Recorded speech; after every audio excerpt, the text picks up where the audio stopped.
Assalamualaikum warahmatullahi wabarakatuh. Salam sejahtera buat kita semua. Semoga kita semua dalam keadaan sehat jasmani dan rohani, tidak kekurangan satu apapun. Amin ya robbal alamin. Oke, Mimin akan melanjutkan cerita Liontin Giok Naganya. Bab 996 sampai bab 1000, Tang Chun tidak mengatakan apa-apa. Keduanya sudah lama bersama. Berdasarkan pemahamannya tentang Ye Chong, melihat Ye Chong terburu-buru, dia tahu pasti ada sesuatu yang mendesak. Tapi Ye Chong tidak mengatakan apa-apa, dan dia tidak mengikuti. Karena dia juga tahu bahwa tidak ada gunanya mengikutinya. Ye Chong mengendarai mobil sport yang baru saja dibelinya di Mexico City. Di sepanjang jalan raya, ke alamat yang dikatakan Kiao Laosan kepadanya. Sepanjang jalan, dia menginjak pedal gas ke bawah, dan mobil sport itu hampir mencapai kecepatan 300 km per jam. Terbang mendekati tanah, lebih cepat dari ketinggian rel kecepatan. Dalam waktu kurang dari setengah jam, dia telah tiba di tempat Kiao Laosan dan yang lainnya mengalami kecelakaan. Namun, saat ini, ketenangan telah pulih. Kiao Laosan, Tai Tan, dan Qi Dazu, semuanya dengan hidung memar dan wajah bengkak, sedang duduk di rerumputan di pinggir jalan. Transporter telah direnggut, masuk ke mobil. Ye Chong memarkir mobil di sebelah mereka bertiga. Melihat Ye Chong mendekat, semua orang masuk ke mobil dengan cepat. Di mana mereka melarikan diri? Tanya Ye Chong. Kiao Laosan menunjuk ke timur. Di sana, Lidava bajingan itu, makan bagian dalam keluar, dia membawanya. Lidavat, Ye Chong tersenyum main-main, lalu berjalan di sepanjang sisi timur, menginjak pedal gas. Tai Tan duduk di kopilot dan berkata dengan tatapan yang sangat malu, "Instruktur Ye, saya benar-benar minta maaf, saya belum mengalahkan mereka, mereka adalah prajurit palsu." Ye Chong melirik. Tai Tan, sudah kamu membuat terobosan. Tai Tan mengangguk kepala. Tapi aku belum menjadi lawan dari para prajurit palsu itu.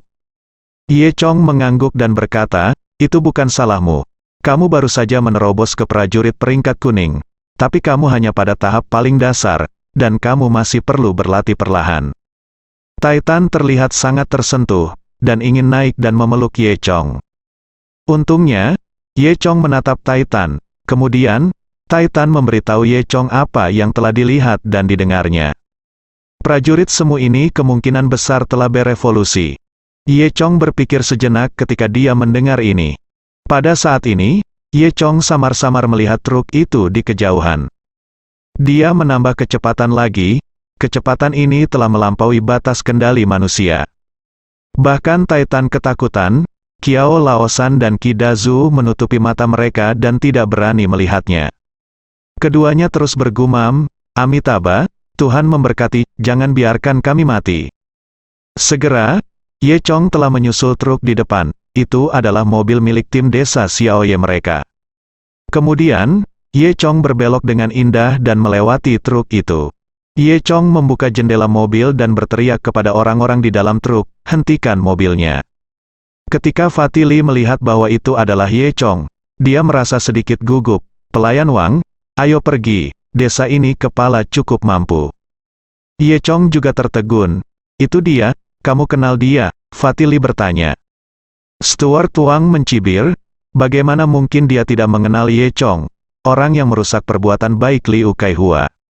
Setelah melihatnya, dia berkata sambil tersenyum, ya Tuhan, anak ini mengemudi dengan sangat cepat. Apakah dia kepala desamu?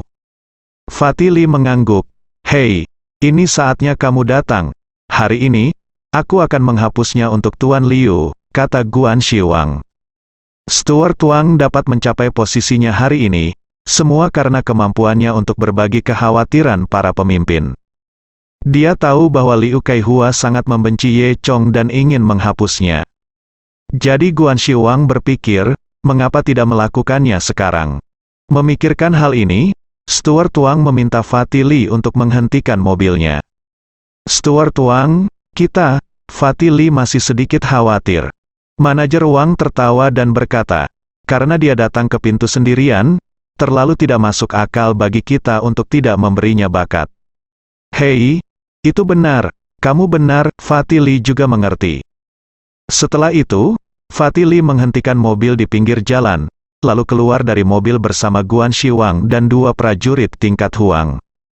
Di sisi lain, Ye Chong juga menghentikan mobilnya. Ye Chong, Qiao Laosan, Qi Dazu, dan Tai Tan keluar dari mobil. "Hei, kepala desa, apakah kamu masih mengenalku? Aku sepupumu." Fatili tertawa. Ye Chong tidak marah, dan berkata, "Kamu jalang. Aku menyelamatkan hidupmu sebelumnya. Tapi aku tidak berharap kamu mengejar Bei Han untuk mati hari ini. Hahaha." Nada yang besar, Fatili tertawa. Sekarang Guan Shiwang ada di sisinya. Dia tidak takut pada apapun. "Mari kita lihat siapa yang bisa mati hari ini," dia memarahi. "Katakan, jangan berpikir kamu sangat kuat. Ada dua tuan di sini hari ini, mari kita lihat bagaimana kamu mati. Haha, hari ini, bahkan sepupu, aku bisa menyelamatkanmu juga." Pelayan Wang di sebelahnya juga mencibir, "Kamu Chong, apakah kamu ingat aku?" Ye Chong secara alami mengingat orang ini. Ketika dia melihat pelayan Wang, dia tahu itu semuanya adalah konspirasi Liu Kaihua. Namun, perhatian Ye Chong tertuju pada dua prajurit semu itu. Sepertinya yang dikatakan Titan benar, kedua prajurit semu ini memang berevolusi. "Hei, apa yang kamu lihat?" Fatili juga menemukan Ye Chong menatap prajurit palsu. "Apakah kamu takut?" Qiao Laosan memarahi, "Fatili, kenapa kamu hanya berpura-pura berada di sini?" Big Fatili mendengus, "Kalian berdua, jika kamu tidak meniduriku, Ye Chong ini akan dihapuskan." Pseudo Warriors hanya mendengarkan apa Wang Guanxi berkata, bagaimana dia bisa mendengarkan lidah Fat. Namun, Guanxi Wang diam-diam memberi petunjuk kepada kedua prajurit boneka itu. Kedua petarung boneka itu segera bergegas menuju Ye Chong. "Instruktur Ye, hati-hati, aku akan membantumu," kata Titan. Ye Chong sedikit tersenyum, "Tidak perlu." Begitu kata-kata itu jatuh, sosok Ye Chong berkedip, dan dia bergegas. Kemudian, hanya dua suara bang-bang yang terdengar, dan Ye Chong telah menerbangkan kedua prajurit semu itu. Semua orang tercengang, terutama wajah Stuart Wang, yang bahkan lebih jelek. Ini, bagaimana mungkin? Ini adalah pembunuh yang dia sewa dengan harga tinggi di pasar gelap. Kedua prajurit semu itu dirobohkan oleh Ye Chong. Mereka sama sekali tidak tahu rasa sakitnya. Jadi mereka berdiri lagi dan terus bergegas menuju Ye Chong. Mereka seperti dua orang berjalan mati. Ye Chong mendengus dingin, dan segera menendang kedua prajurit semu itu pada jarak lebih dari 10 meter pada saat bersamaan. "Ya Tuhan, Instruktur Ye, kamu terlalu kuat. Aku telah melihat kemampuanmu hari ini, kamu sangat kuat, aku yakin, aku benar-benar yakin," puji Titan. Fatili tidak bisa menahan perasaan marah saat melihat kedua prajurit boneka itu begitu tak berdaya. Dia tidak tahu seberapa kuat dia, tetapi dia berlari ke prajurit palsu dan berteriak, "Kalian berdua sampah, kalian berdua sampah, bisakah kamu melakukannya? Kamu hanya seorang kepala desa, kamu tidak bisa bahkan memukulnya, apa-apaan ini? Apakah kamu malu memanggilku master? Cepat hancurkan dia." Dia hanya fokus berteriak, tetapi dia tidak menyadari bahwa kedua prajurit palsu itu telah berubah sejak mereka bangun dari tanah. Saat ini, mata kedua prajurit semu itu sudah merah, dan kulit mereka berangsur-angsur berubah menjadi ungu. Ini pertanda mutasi. Bagaimana Fatili tahu? Dia masih terus-menerus mengutuk.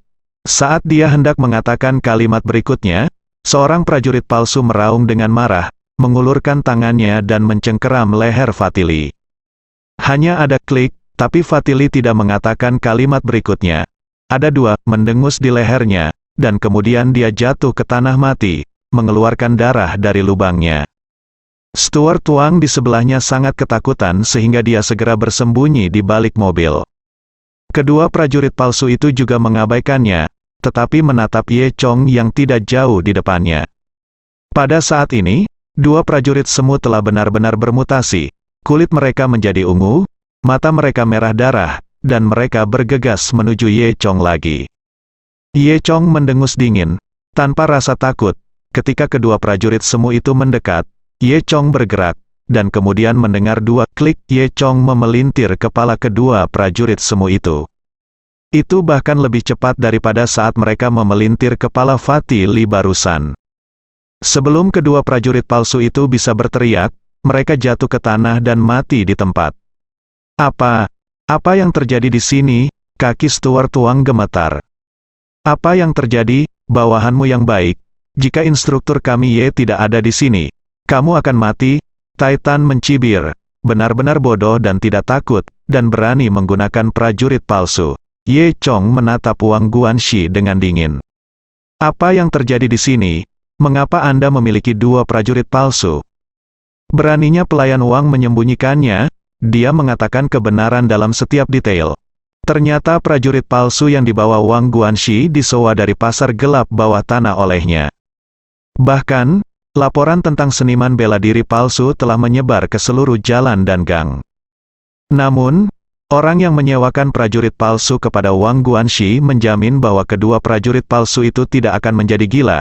Jadi Wang Guanxi membawa mereka keluar dengan percaya diri. Hanya saja saya tidak menyangka pada akhirnya masih ada mutasi. Jika bukan karena Ye Chong, Guanxi Wang pasti sudah mati sekarang. Dia merasa takut sekarang memikirkannya. Setelah mendengarkan kata-kata Guanxi Wang, Ye Chong berpikir keras. Saya benar-benar tidak menyangka bisnis seperti ini ada sekarang. Seniman bela diri palsu ini dapat digunakan untuk membeli dan menjual, dan bertindak sebagai pembunuh. Jika perdagangan bawah tanah semacam ini merajalela, saya khawatir seluruh China akan jatuh ke dalam kekacauan. Oleh karena itu, masalah ini harus diberitahukan kepada Second Channel dan Zhu Jiayin sesegera mungkin, agar mereka dapat menanganinya.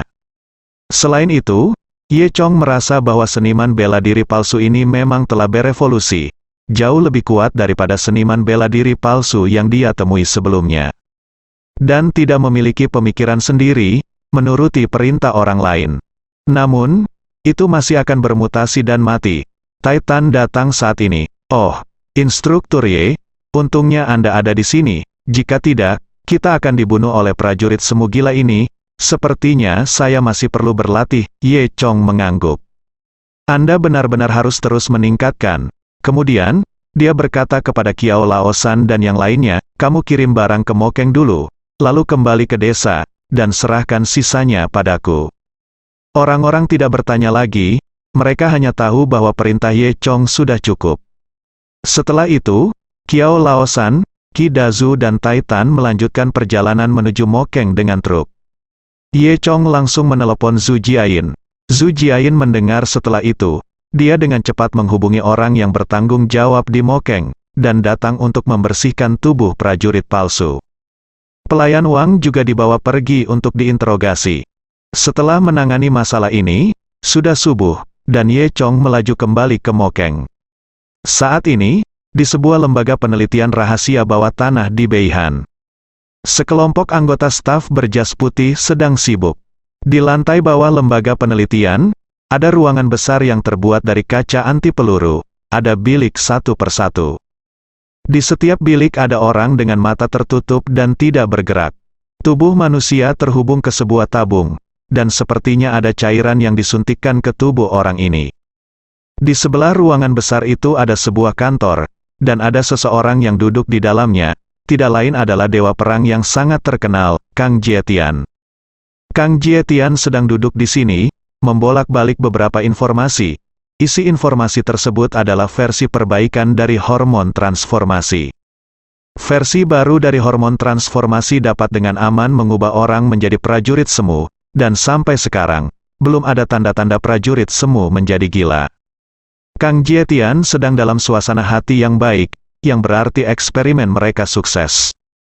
Ketika Kang Jietian berpuas diri, seorang anggota staf berpakaian putih berlari masuk. Tidak, ini tidak baik, Tuan Kang, sesuatu terjadi.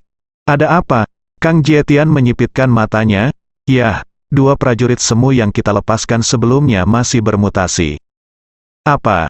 Bermutasi lagi? Kang Jietian terkejut. Anggota staf mengangguk, ada dua pejuang boneka yang telah disewa dan sedang melakukan misi mereka. Ketika mereka seharusnya menjalankan misinya, mereka tiba-tiba bermutasi dan membunuh seseorang. Bagaimana ini bisa terjadi? Kang Jietian bertanya. Ya, Perkiraan awal kami adalah bahwa mereka berdua seharusnya tidak bermutasi secara normal. Tetapi jika seseorang melukai mereka dengan serius, dalam hal ini, prajurit semu mungkin telah bermutasi, terluka parah, Kang Jietian bertanya. Anggota staf menjawab, kami telah menyelidiki.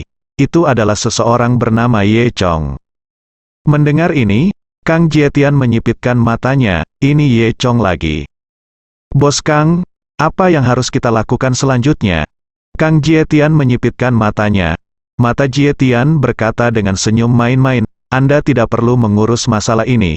Anda hanya perlu bertanggung jawab untuk terus meningkatkan pekerjaan staf. Mengangguk dan segera mundur, Kang Jietian memainkan jari-jarinya dengan ringan, berpikir, Ye Chong sebenarnya memiliki kemampuan yang luar biasa.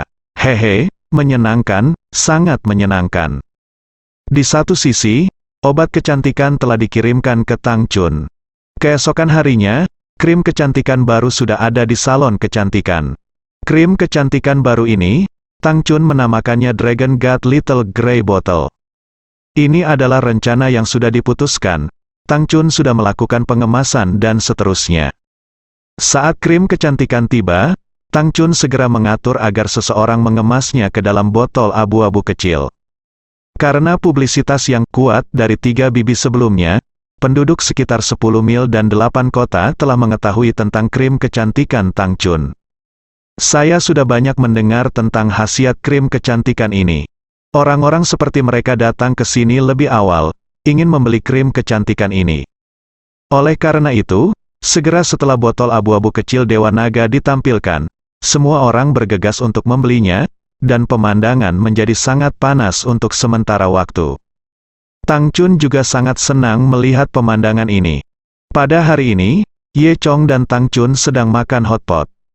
Tang Chun tersenyum dan memberitahu Ye Chong hal-hal baik dalam 2 hari terakhir. Bagus, botol naga kecil abu-abu Dewa Naga kita sangat populer. Saya pikir kita memiliki peluang lebih baik untuk menang kali ini dalam penawaran, saat dia berbicara. Tang Chun mengeluarkan botol silinder berukuran pensil dari sakunya. Vial, kira-kira ketebalan 3 jari. Ini adalah botol abu-abu kecil Dewa Naga yang dikemas dengan hati-hati. Ini adalah sampel yang diberikan kepada Tang Chun oleh staf di awal, dan Tang Chun menyimpannya di sakunya. Dia mengocok botol abu-abu kecil itu dan berkata, apakah kita bisa mendapatkan pijakan di Mokeng tergantung padanya. Ye Chong juga tersenyum, jangan khawatir, tidak apa-apa. Keduanya berbicara ketika mereka tiba-tiba mendengar teriakan. Ah, banyak orang di restoran hotpot tertegun, dan kemudian terjadi kegemparan di seluruh restoran. Ayo, ini buruk, wajah seseorang jatuh ke panci panas. Tolong, sial, aku cacat, teriakan ketakutan menjadi berantakan. Ternyata ada seorang wanita gendut yang baru saja berjalan sembarangan, tersandung, dan baru saja jatuh di atas meja di sebelahnya, seluruh wajahnya jatuh ke dalam panci panas. Teriakan pertama tadi berasal dari wanita gendut itu. Melihat seluruh wajahnya, itu benar-benar memerah oleh air mendidih, dengan lepuh darah di seluruh wajahnya hancur, lebih buruk daripada disiram dengan asam sulfat. Semua orang tercengang, staf dari 2 restoran hotpot bergegas, Bu, cepat datang, ayo. Kedua staf itu mendukung wanita gendut yang telah tersiram air panas dan berbaring di sofa di ruang belakang. Wanita gemuk itu ketakutan, dan ingin menggosok wajahnya dengan kedua tangan, tetapi rasa sakitnya semakin tak tertahankan, dan dia terus berteriak. Ye Chong meraih botol abu-abu kecil Dewa Naga di tangan Tang Chun, dan membawa Tang Chun bersamanya, dan mereka berdua mengikuti staf ke ruang tunggu di ruang belakang. Melihat Tang Chun dan Ye Chong berlari dan menghentikan mereka, tidak ingin mereka masuk. Maaf, 2 pelanggan, itu membuatmu takut. Ini adalah situasi yang tidak terduga. Tapi tolong merasa nyaman untuk makan di depan, kita akan menangani situasi di sini. Ye Chong berkata, saya punya cara untuk menyembuhkan luka bakar. Apa, benarkah? 2 anggota staf secara alami, dia juga takut mengambil tanggung jawab mendengar Ye Chong mengatakan ini, matanya berbinar. Setelah itu, Ye Chong mengeluarkan botol abu-abu kecil Dewa Naga. Aku punya salep khusus yang bisa menyembuhkannya. Kalau begitu, Tolong bantu aku dulu, kata seorang anggota staf. Jika wanita ini bisa disembuhkan, restoran hotpot akan senang. Ye Chong mendatangi wanita gemuk itu dan melihat wajah wanita gemuk itu, sekarang menjadi lebih serius. Yang sekarang lebih serius, sekarang menjadi lebih serius. Wanita gemuk itu tidak bisa membuka matanya lagi. Dia terus berteriak, dan ada staf di sampingnya yang menghiburnya. Tapi wanita gemuk itu tidak bisa mendengarnya, dan terus berteriak, "Wajahku, kembalikan wajahku, wajahku." Ye Chong meminta sepotong kain kasa kepada staf hotel, dan kemudian mengoleskan salep secara merata pada kain kasa, dan kemudian tertekuk di wajah wanita itu. Setelah itu, Ye Chong menempelkan kain kasa di atasnya. Saat kain kasa ditempelkan ke wajah wanita gendut itu tiba-tiba terdiam, karena hanya dalam sepersekian detik, dia tidak merasakan begitu banyak rasa sakit, melainkan merasakan perasaan sedingin es. Tapi hanya butuh 2 detik, dan kemudian wanita itu mulai berteriak ngeri.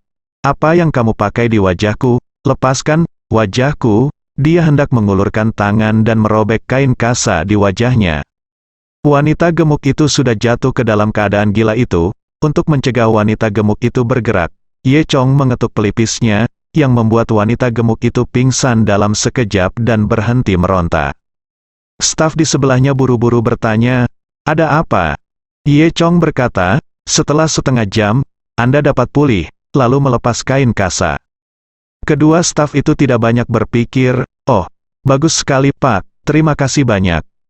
Ye Chong bersenandung, lalu berdiri, dan berkata kepada Tang Chun, "Oke, ayo pergi." Tang Chun mengangguk, "Ya, kembali, saya harus mempersiapkan pertemuan penawaran besok." Setelah itu, keduanya pergi. Kedua anggota staf itu tampaknya benar-benar tenang ketika melihat wanita gendut itu, dan mereka berdua menghela napas lega. "Kamu bilang, apakah ini benar-benar berguna?" "Seharusnya berguna." "Apa sebenarnya yang dioleskan pria itu ke wajahnya? Mungkin salep luka bakar atau semacamnya? Ngomong-ngomong, apakah kita masih harus menelepon 120? Tidak, mari kita bicarakan nanti saat bos datang." Setelah lebih dari 20 menit, pemilik restoran hotpot bergegas. Di sebelahnya, ada seorang lelaki tua berusia 60-an dengan janggut dan rambut putih. Tetapi dia tampak sehat dan bugar, mengenakan setelan tunik Cina abu-abu yang sangat sederhana dengan tangan di belakang punggung. "Bagaimana kabar orang yang gosong itu?" tanya pemilik restoran hotpot cepat. Pria ini terbakar di restoran hotpotnya, dan tentunya restoran hotpot juga bertanggung jawab. Sebelum kedua staf sempat menjawab, pemilik restoran hotpot melihat wanita gendut itu berbaring di sofa. Wajahnya ditutupi kain kasa. "Oh, itu dia?" pemilik restoran hotpot bertanya. "Itu benar, itu dia. Tadi, oke. Aku mengerti, kamu tidak perlu khawatir tentang masalah ini." Pemilik restoran hotpot tidak mau mendengar apa yang dikatakan staf. Saya sudah mengundang Jin yang paling berwibawa di Mokeng. Profesor itu ada di sini, tidak masalah. Kemudian dia memandang lelaki tua di sebelahnya. "Profesor Jin, silakan datang dan lihatlah." Ternyata profesor bermarga Jin itu bernama Jin Yudong, dan dia adalah seorang dokter medis di Mokeng, Presiden Asosiasi Amerika. Asosiasi Estetika Medis memiliki otoritas besar dalam industri tata rias medis, dan memiliki banyak suara dan kekuatan pengambilan keputusan. Jin Yudong dan pemilik restoran hotpot kebetulan adalah teman lama, dan keduanya sedang mengobrol tentang pertemuan penawaran besok. Pada saat ini, seorang wanita gemuk terbakar di restoran hotpot. Begitu pemilik restoran hotpot menerima telepon, dia mengundang Jin Yudong ke sini.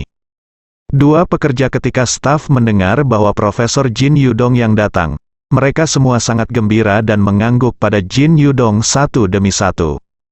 Jin Yudong mengangguk dan berkata, "Ayo, coba aku lihat." Ketika dia semakin dekat, dia melihat bahwa wajah wanita gemuk itu ditutupi dengan sepotong kain kasa, dan masih ada sedikit kehitaman di kain kasa itu. Jin Yudong mengangkat alisnya dan bertanya, "Apa yang terjadi di sini? Apakah kamu melakukannya? Apa yang kamu kenakan padanya? Apakah kamu menaruh miso padanya? Tutupi dengan kain kasa setelah kamu memakai miso?" kamu benar-benar tidak canggih. Metode ini menyakiti orang. Apakah Anda tahu bahwa ini akan merusak wajah pasien? Kedua. Anggota staf melambaikan tangan ketakutan dan menceritakan tentang penyelamatan Ye Chong barusan. Apa? Bagaimana kamu bisa membiarkan seseorang mengobati luka bakar yang begitu serius? Pemilik restoran hotpot hendak mengutuk. Jin Yudong merasa aneh ketika mendengarnya, dan bertanya lagi, apa yang orang itu usap? Kedua. Anggota staf menggelengkan kepala dengan cepat, dan salah satu dari mereka tiba-tiba memikirkan sesuatu. Benar. Dia mengambil tambahan selembar kertas di atas meja kasa. Di atas kain kasa, masih ada pasta hitam.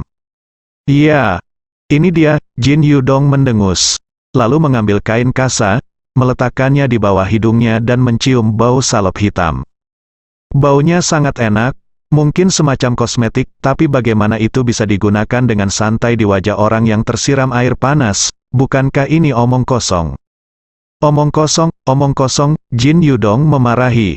Di mana orang itu?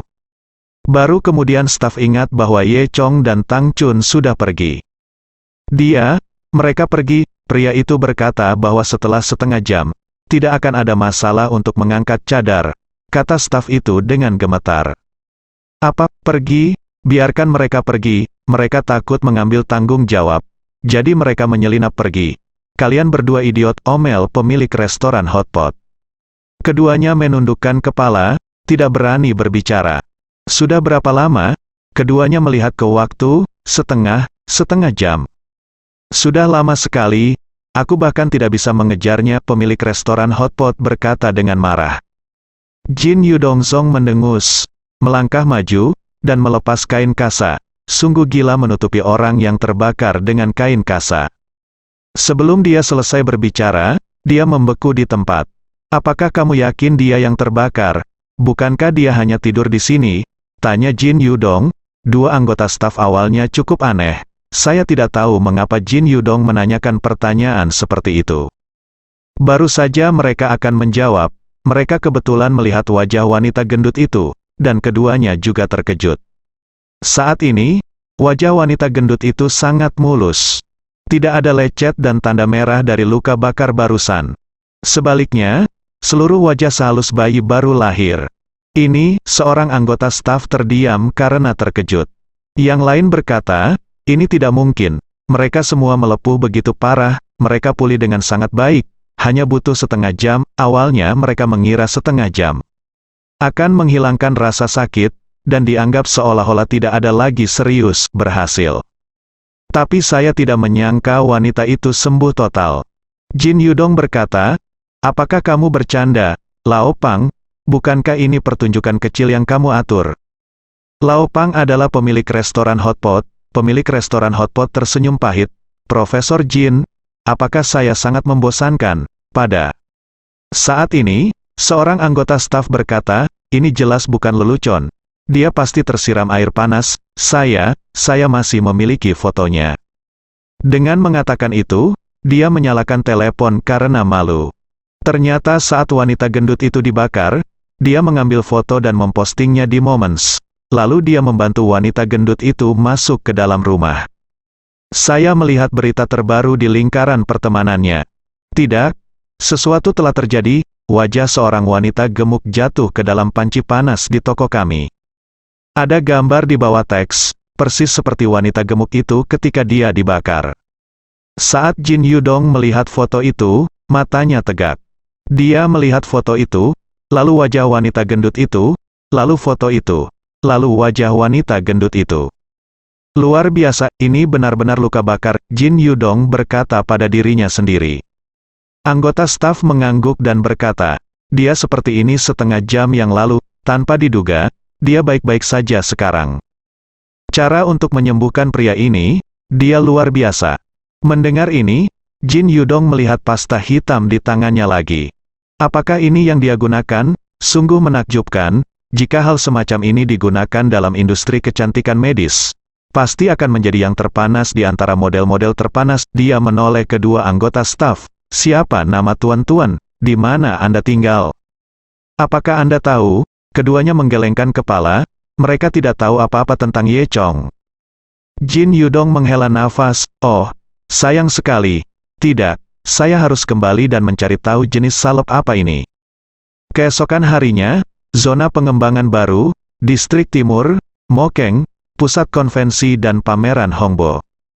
Di lantai 2 Pusat Konvensi dan Pameran, di ruang konferensi besar yang mewah, saat ini sangat ramai.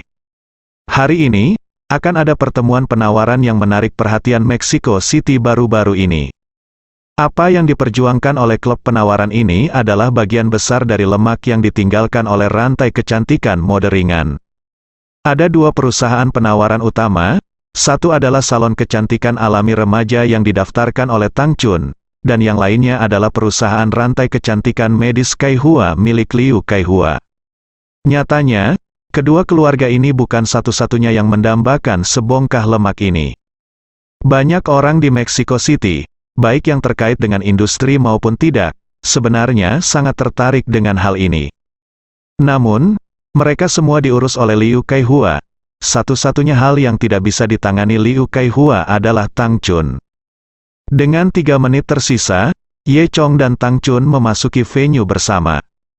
Tang Chun mengenakan satu set pakaian kantor ungu hari ini, dengan setelan kecil ketat di tubuh bagian atas, rok 1 garis di tubuh bagian bawah, dan sepasang sepatu hak tinggi hitam di bawah kakinya. Pakaian ramping membuatnya terlihat sangat mampu, dan kedua pahanya putih dan ramping. Ditambah dengan rambut panjang merah tua bergelombang standar Tang Chun, seluruh orang itu mampu, tetapi juga sangat lucu dan imut. Saat dia dan Ye Chong masuk ke venue, mereka langsung menarik perhatian semua orang. Banyak pria memandang Tang Chun dengan mata panas. Terutama Liu Kaihua yang duduk di baris pertama, matanya hampir terbakar. Banyak orang memandang Tang Chun dengan iri, Ye Chong yang tampak polos dengan pakaian biasa.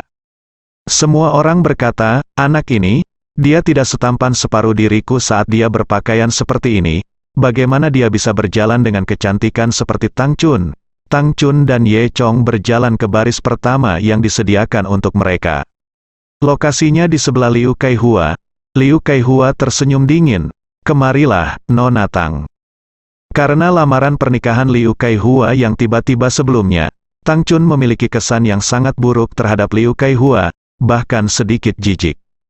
Dan Liu Kaihua menatap Ye Chong dengan kejam. Segera, banyak orang berkumpul di ruang pertemuan. Seluruh aula ruang pertemuan dapat menampung ratusan orang, dan saat ini sudah penuh.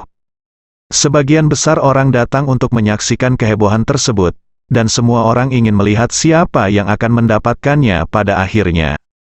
Di podium di depan, 7 kursi asli.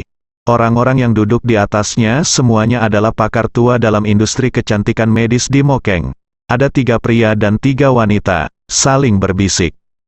Namun, yang tengah sekarang kosong, sebentar lagi waktunya habis. Duduk di tengah, orang di sebelah kiri, seorang pria berusia 50-an, mengambil mikrofon dan berkata, Oke, sekarang penawaran kami akan dimulai secara resmi. Sebelum itu, izinkan saya mengatakan singkatnya, pembawa acara ini pertemuan penawaran awalnya Profesor Jin Yudong kami. Tetapi Profesor Jin Yudong tiba-tiba menjadi sakit dan tidak bisa datang. Jadi saya, menggantikan Profesor Jin untuk sementara, akan menjadi tuan rumah penawaran hari ini. Berbicara, itu adalah Cai Jindu, wakil presiden dari Mokeng Medical Asosiasi Estetika. Setelah Cai Jindu selesai berbicara, dia melirik Liu Kaihua dengan sengaja atau tidak sengaja. Liu Kaihua sedikit tersenyum, dan melakukan kontak mata dengan Cai Jindu. Tang Chun dapat dengan jelas melihat mata kedua orang ini. Tang Chun memiliki firasat buruk di hatinya, tidak mungkin. Liu Kaihua juga memperhatikan perubahan pada Tang Chun, dan dia menertawakannya. Kemudian, dia berkata dengan suara yang hanya bisa didengar oleh 2 orang, Hei, Nona Tang, tebakan Anda benar, Presiden Cai Jindu Cai ini adalah teman saya. Tuhan membantu saya hari ini. Profesor Jin tidak datang. Lihat ayolah. Tuhan akan membantu saya. Maksud Liu Kaihua jelas, yaitu, Jin Yudong tidak datang. Selama ada sepatah kata pun dari Cai Jindu, dapat memutuskan siapa yang menang. Dan dia dan Cai Jindu adalah teman baik, jadi dia pasti akan menang. Tang Chun mendengus dan tidak menjawab.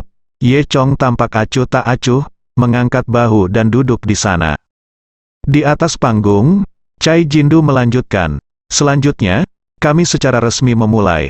Mengapa kami mengadakan pertemuan penawaran ini? Karena semua orang tahu bahwa ini adalah lowongan yang sangat penting dalam industri medis dan estetika. Katakan saja dengan jelas, ini juga pekerjaan yang menguntungkan. Saya juga tahu bahwa banyak orang ingin datang untuk mendapatkan bagian. Misalnya, jika Anda berada di industri real estate atau Anda berada di industri otomotif, Anda semua ingin untuk mendapatkan bagian. Jika Anda benar-benar tertangkap oleh orang-orang ini mendapatkan kue. Jadi untuk industri kecantikan medis profesional kami, itu benar-benar tidak dapat diterima. Ini juga merupakan bencana bagi masyarakat Mexico City.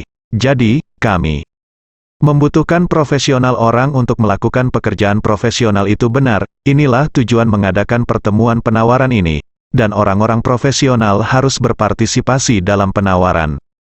Setelah beberapa putaran seleksi, sekarang ada 2 perusahaan yang memenuhi persyaratan, dan salah satunya adalah Kaihua, kami perusahaan rantai kecantikan medis.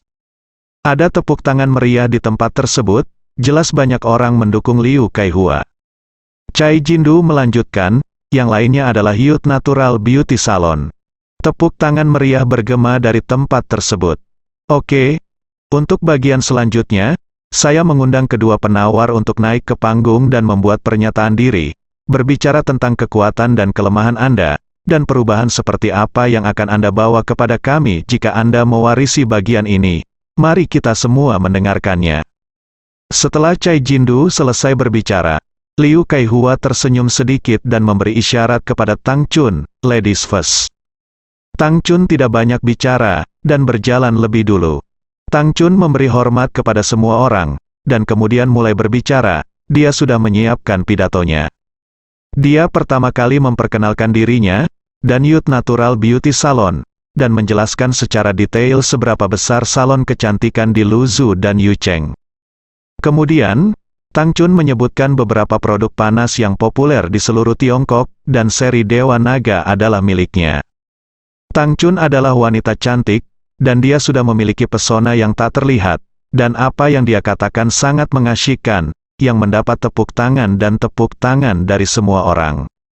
Semuanya, produk seri Dewa Naga kami telah dijadwalkan untuk tahun depan, jadi sekarang kami telah mengembangkan produk baru, botol abu-abu kecil Dewa Naga. Efeknya bahkan lebih luar biasa, dan akan terlihat segera berhasil.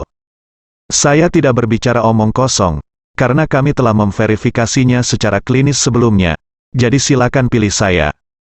Jika saya mendapatkan kesempatan ini, saya pasti akan memperluas skala produk menjadi pada saat itu. Saya yakin itu pasti kontribusi besar untuk industri kecantikan medis di Mokeng. Ubah status quo seluruh industri, dan biarkan Anda yang mencintai kecantikan, memiliki wajah yang berbeda mulai sekarang. Setelah Tang Chun selesai berbicara, berikut ini ada semburan. Lagi tepuk tangan hangat, hanya Liu Kaihua yang mendengus dingin. Setelah itu, Tang Chun turun dan Liu Kaihua naik. Liu Kaihua tersenyum dan berkata, semua orang tahu kekuatan saya, jadi saya tidak perlu mengatakan lebih banyak. Semua orang tahu bahwa saya berada di industri medis dan estetika. Dan di seluruh Mexico City, saya berani mengatakan bahwa saya yang terbesar. Tentu saja, ini juga yang terbaik. Ini tidak seperti beberapa orang yang telah mengembangkan produk baru dan hanya menyombongkan betapa bagus efeknya. Tang Chun mengertakkan gigi, tidak pernah berharap Liu Kaihua ada di sini. Menggunakan ini adalah cara untuk menyerangnya. Sebenarnya, ini juga alasan mengapa Liu Kaihua meminta Tang Chun untuk berbicara terlebih dahulu. Dia duduk, mencari berbagai celah di Tang Chun, dan meremehkan Tang Chun saat berpidato. Trik hati-hati semacam ini sangat licin. Kemudian, Liu Kaihua melanjutkan, saya di sini bukan untuk menghasilkan uang, karena saya sudah punya cukup uang.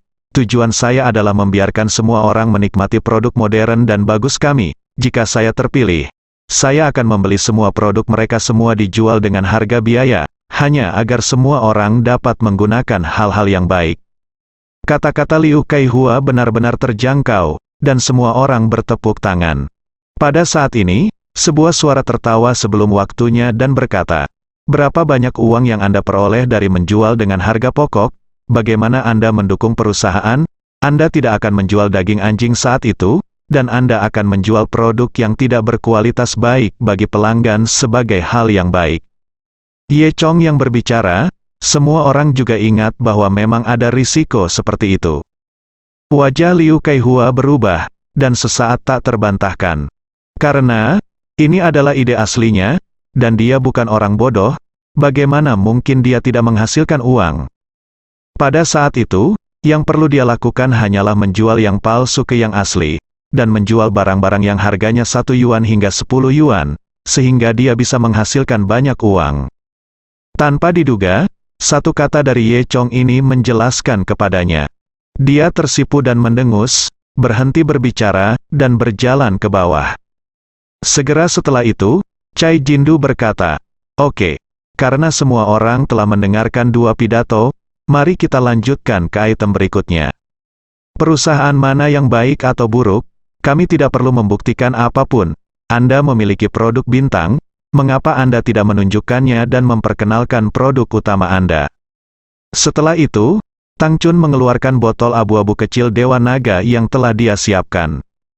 Dia berkata, "Ini adalah botol Dewa Naga abu-abu kecil kami yang baru dikembangkan. Ini dapat menyelesaikan berbagai masalah pada wajah, dan akan memberikan hasil langsung tanpa meninggalkan gejala sisa. Apakah wajah Anda rusak, terbakar atau lainnya? Semua jenis pertanyaan baik-baik saja.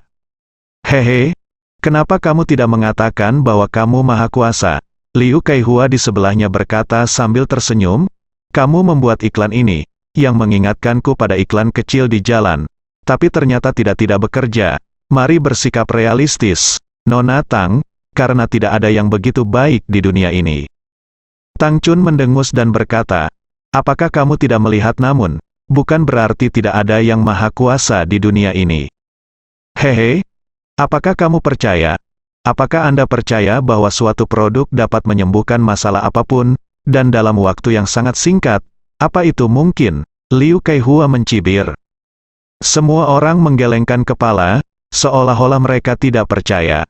Setelah itu, Liu Kaihua mengeluarkan produknya yang lain. "Semuanya, tolong lihat, produk saya ini adalah hasil penelitian terbaru dari luar negeri, diisi dengan bahan grafin tercanggih, yang dapat menempel di wajah seseorang dan menyedot semua debu halus di wajah orang tersebut.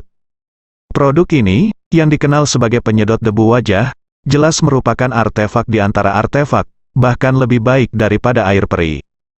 Dan saya dapat memberitahu Anda bahwa produk ini juga memiliki efek khusus, yaitu untuk mengobati luka bakar.